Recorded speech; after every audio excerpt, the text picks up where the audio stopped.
This channel does not promote any violent, harmful, or illegal activities. All content provided by this channel is meant for an educational purpose only. Top quality और consistent performance के लिए सिर्फ silver pumps नाम याद रखना। পুরুলিয়ার খবর, বেআইনিভাবে টাকা নিয়ে আবাসনে পানীয় জলের সংযোগের অভিযোগ। তৃণমূল কাউন্সিলরের বিরুদ্ধে টাকা নেওয়ার অভিযোগ। বৈধভাবে আবেদন জানিয়ে জল না পেয়ে ভুক্তভোগী পুরুলিয়া পুরসভার বহু মানুষ। কাঠগড়ায় তৃণমূল পরিচালিত পুরুলিয়া পুরসভা 3 ও 23 নম্বর ওয়ার্ডে জলের কানেকশনের নামে তোলাবাজির অভিযোগ। অভিযোগ উড়িয়ে তৃণমূল কাউন্সিলররা দ্বারস্থ মহকুমা শাসকের কাছে। তৃণমূল কাউন্সিলরদের দাবি, অবৈধভাবে পানীয় জলের সংযোগ দিয়েছে এক ঠিকাদার সংস্থা। পুরসভাকে একেবারে অন্ধকারে রেখে এই কাজ করা হয়েছে বলে দাবি। জানাজানি হতে এই পদক্ষেপ পুরসভার। এরপরেই আবাসনের দেওয়া পানীয় জলের সংযোগ কাটতে উদ্যোগী হতে দেখা যায় ঠিকাদার সংস্থাকে। কটাক্ষ করতে ছাড়েনি বিজেপি। শস্যের মধ্যেই ভূত আছে, এমনটাই দাবি। এই বৈধতা সম্বন্ধেই জানা আছে, অবৈধতা সম্বন্ধে আমাদের কিছু জানা নেই। অবৈধতাটা বলতে পারবেন যদি কিছু থাকে, যারা কমপ্লেন করেছে, যারা অভিযোগ করেছে, তারা যদি আমাদেরকে একটু সাহায্য করে অভিযোগটা জানিয়ে যে অবৈধতাটা কোথায়। কারণ এই অবৈধতাটা খুঁজতে গেলে আমার মনে হয় কেউ খুঁজে পাবে না, যা সিস্টেমে তাই হয়েছে। আমার তো মনে ঠিকাদার নিজে মনে করে দিয়েছে এটা কিছু টাকা পয়সা খেয়ে, সেটাও দেখছি আমরা। এবার গিয়ে আমরা ওই বিষয়টা দেখবো। এসডিও সাহেব বললেন আপনারা নিজের লেভেলে বিষয়টা দেখলেন, যদি না হয় তখন আমাকে জানাবেন। বিষয়টা আমরা দেখেছি। এখন হোল্ডিং ওনাদের আছে, 29টা হোল্ডিং এ ওনারা 2000 টাকা করে জমা দিয়েছেন। কিন্তু সাথে সাথে এটাও ঠিক যে বহুতল আবাসনে আমরা এখনই পানীয় জল দিতে পারবো কি পারবো না, এরকম কোনো পূর্ণাঙ্গ সিদ্ধান্ত আমাদের বোর্ড সভায় অনুমোদিত হয়নি। এই অবস্থার মধ্যে আমরা চেয়ারম্যানকে বিষয়টি জানিয়েছি। উনি আশ্বস্ত করেছেন যে বিষয়টা গোটাটা খতিয়ে দেখা হবে, তারপরে ইতিবাচক পদক্ষেপ। আমার দায়বদ্ধতা আছে। ওইখানে লোক ফ্ল্যাটে মিউটেশন করিয়েছে, 2000 টাকা করে জমা করেছে। তা ওইখানে আমার ওই ফ্ল্যাটে 120টা ফ্ল্যাট আছে, 200 ভোট আছে। তাদেরকে আজকে 2 বছর ধরে তারা ঘোরাঘুরি করছে কলের কানেকশনের জন্য। গোটা শহর জল পেয়ে গেল।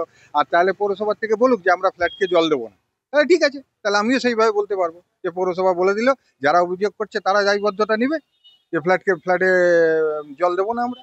আমার কোনো বলার বক্তব্য নেই। সাধারণ মানুষের কাছে পয়সা নেওয়া সত্ত্বেও এদেরকে যে জল দেওয়ার কোনো ব্যবস্থা নেই। কেন এদের কাছে তো পয়সা যে নেওয়া ছিল নিয়ে নিয়েছে পৌরসভা, আর এদের কাছে কিছু পাওয়া যাবে না, এই জন্য এদেরকে জলও দেওয়া যাবে না। টাকা নিয়ে মোটাই পাইপ ঢুকিয়ে যে বিভিন্ন ফ্ল্যাটে জল দেওয়া হচ্ছে সেটা আমাদের কাছে খবর আছে।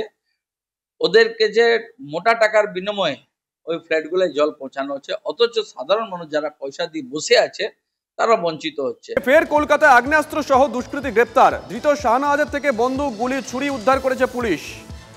কি কারণে আগ্নেয়াস্ত্র সহ নির্মল চন্দ্র ডে স্ট্রিটে ঘুরছিল শাহনওয়াজ, এখনো স্পষ্ট উত্তর পাওয়া যায়নি। সূত্র সে কথাই বলছে। বউবাজার থানার পুলিশ তাকে গ্রেপ্তার করেছে। সুশোভন আমাদের সঙ্গে রয়েছেন টেলিফোন, আমাদের সহকর্মী। সুশোভন, এই শাহনওয়াজ এর পরিচয়টা কি, এখনো পর্যন্ত তদন্তে কি উঠে এসেছে?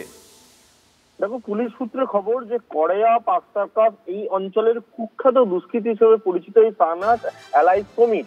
মূলত এই গতকাল দেখা গেছিল যে বিভিন্ন জায়গায় ঘোরাফেরা করছে। গোয়েন্দাদের কাছে খবর ছিল নির্মল চন্দ্র স্ট্রিটে কিন্তু সে অপেক্ষা করছে, এবং তারপরে যখন তাকে তল্লাশি করা হয় তার কাছ থেকে যেমন ছুরি পাওয়া গেছে, তাছাড়াও কিন্তু গুলি এবং বন্দুক পাওয়া গেছে। এবং আজকে তাকে আদালতে পেশ করবে, নিজেদের হেফাজতে চাইবে। নিজেদের হেফাজতে পেলে কিন্তু পরবর্তীকালে জানা যাবে যে এই বন্দুক তার কাছে কেন রেখেছিল, অর্থাৎ কোন রকম নাশকতার বা কোন রকম কোনো শখ ছিল কিনা, কোনো হামলা করার শখ ছিল কিনা, পুরো বিষয়টা জানার চেষ্টা করা হবে। নজর থাকবে সুশোভন।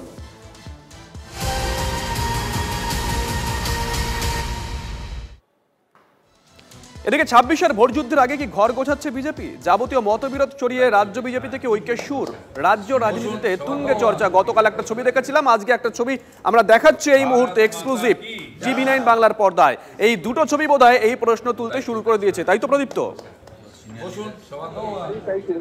এবং সেই ছবি গতকাল আমরা দেখেছিলাম, আর যে সুকান্ত বাবুর সঙ্গে শুভেন্দু বাবু তারা বৈঠক করেছিলেন। আজকে দিলীপ ঘোষ তিনি বিধানসভায় এলেন শুভেন্দু অধিকারীর আমন্ত্রণেই আসে, এবং শুভেন্দু অধিকারীর ঘরে বসেই তারা দলের বিষয় নিয়ে বেশ কিছুক্ষণ কথা বলছিলেন। কিন্তু এই মুহূর্তে আনুষ্ঠানিকভাবে একটা বৈঠক চলছে। বিজেপি যে পরিষদীয় দলের ঘর রয়েছে আর সেখানে দিলীপ ঘোষ, শুভেন্দু অধিকারী এবং বিজেপির যে বিধায়করা আজকে বিধানসভায় রয়েছেন আর তারা সকলেই এই মুহূর্তে বৈঠকে রয়েছেন। গতকালও আমরা দেখেছিলাম যে সুকান্ত মজুমদাররা বারংবার বলেছিলেন যে সমন্বয় বৈঠক হচ্ছে, আজকেও এখানে সমন্বয় বৈঠক অন্তত তেমনটাই বলা হচ্ছে।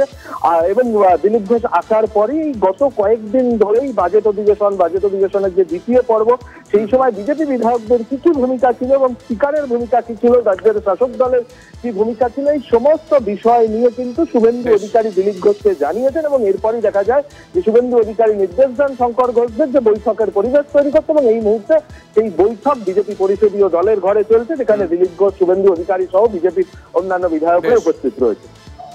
ধন্যবাদ প্রদীপ্ত। প্রত্যেকবার বিধানসভা যখন অধিবেশন বসে আমি আসি, বিধায়ক অন্যান্য লোকেরা, আমি বিধায়ক ছিলাম, পুরনোদের সঙ্গে দেখা সাক্ষাৎ করে এক সুযোগে সবাই থাকে, রিপোর্টারদের সঙ্গে দেখা হয়। তো আমি যাবো ঠিক করেছিলাম, মাননীয় বিরোধী নেতাও আমাকে ফোন করেছিলেন যে আপনি আসুন, এই সময় বিধানসভা চলছে। আগের সত্রেতে তো সভা চলেই নি, সেই জন্য যাওয়া হয়নি। তো আজকে সেই জন্য ঠিক হয়েছে, উনিও থাকবেন, আমাকে ডেকেছেন।